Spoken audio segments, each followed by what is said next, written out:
Arahang Sama Sambuddho Bhagawa Budang Bhagawantang Abiwademi Swakato Bhagawata Dhammo Dhammang Namasami Supatipanno Bhagavato Sawaka Sangho Sangkhang Namami.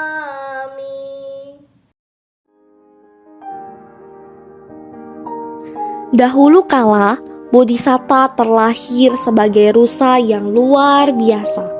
Dengan rona emas cerah, ia tinggal di hutan dengan sekelompok 500 rusa dan dikenal sebagai Raja Banyak.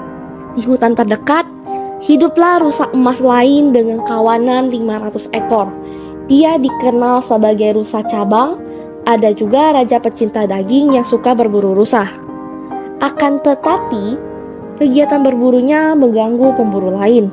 Jadi mereka memutuskan mendirikan pagar untuk memberi raja tempat berburu sendiri. Ketika raja datang ke taman, dia melihat dua rusa emas yang luar biasa dan memutuskan bahwa mereka dilarang untuk berburu. Dengan senang, raja mulai berburu rusa lainnya. Namun, setiap kali dia berburu, para rusa itu ketakutan dan berlarian kemana-mana, melukai diri sendiri dan satu sama lain. Setiap kali raja membunuh seekor rusa, banyak rusa lainnya terluka. Ketika kawanan itu memberitahu raja rusa banyak tentang hal ini, dia memanggil rusa cabang untuk berdiskusi. Mereka menyimpulkan bahwa setiap kali raja pergi berburu, dia tidak akan pergi sampai dia membunuh seekor rusa. Tapi mereka ingin mencegah cedera dan kematian tidak perlu. Jadi mereka memikirkan solusi setiap hari. Salah satu kawanan akan mengirimkan seekor rusa ke gerbang untuk dibunuh oleh raja. Dengan begini, tidak ada rusa yang akan terluka. Suatu hari, ada rusa betina sedang hamil dari kawanannya si rusa cabang, yang dimana dia terpilih untuk pergi ke gerbang. Dia tidak takut akan kematian dirinya, tetapi dia tidak ingin anaknya yang belum lahir mati bersamanya. Hal ini membuatnya sangat sedih.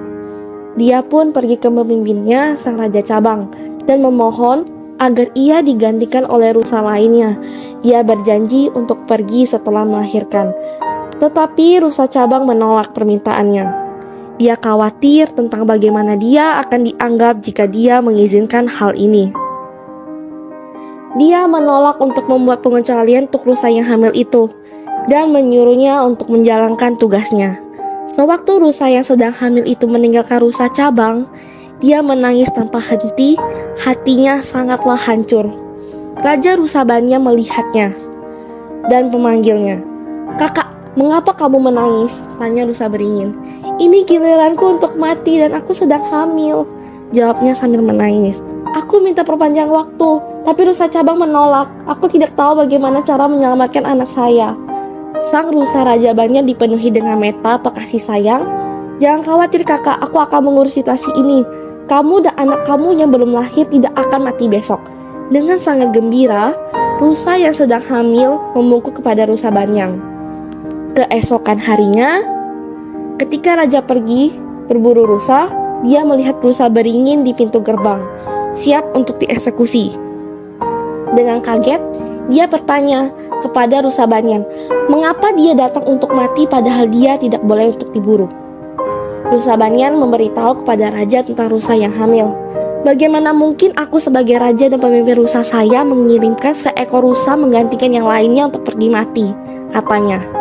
"Oleh karena itu, sebagai gantinya, aku mempersembahkan kepalaku sebagai gantinya."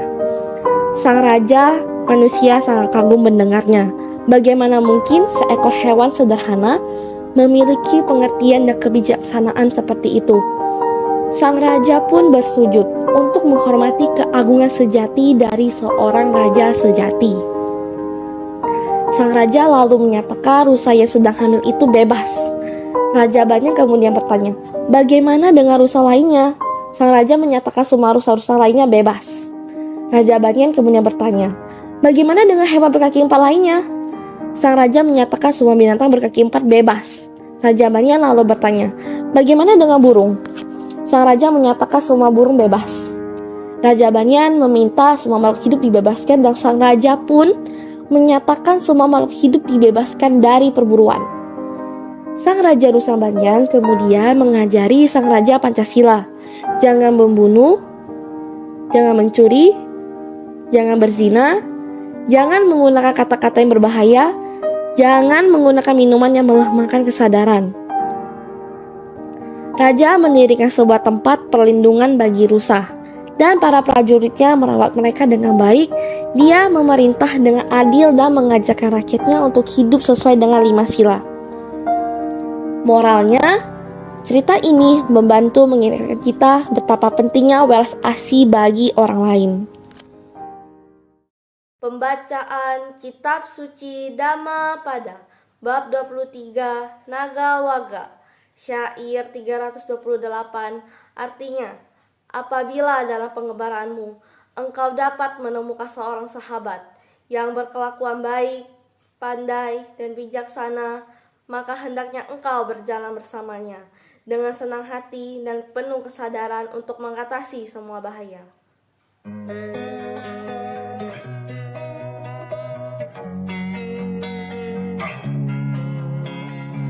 Losing time, I'm fading fast. I just wanna make it last. Try to let go of the past. I close my eyes, embrace the blast. Sleepless nights and headaches stack. Restlessness to hell and back. What's my purpose? What do I grab? A slippery surface, a heart attack.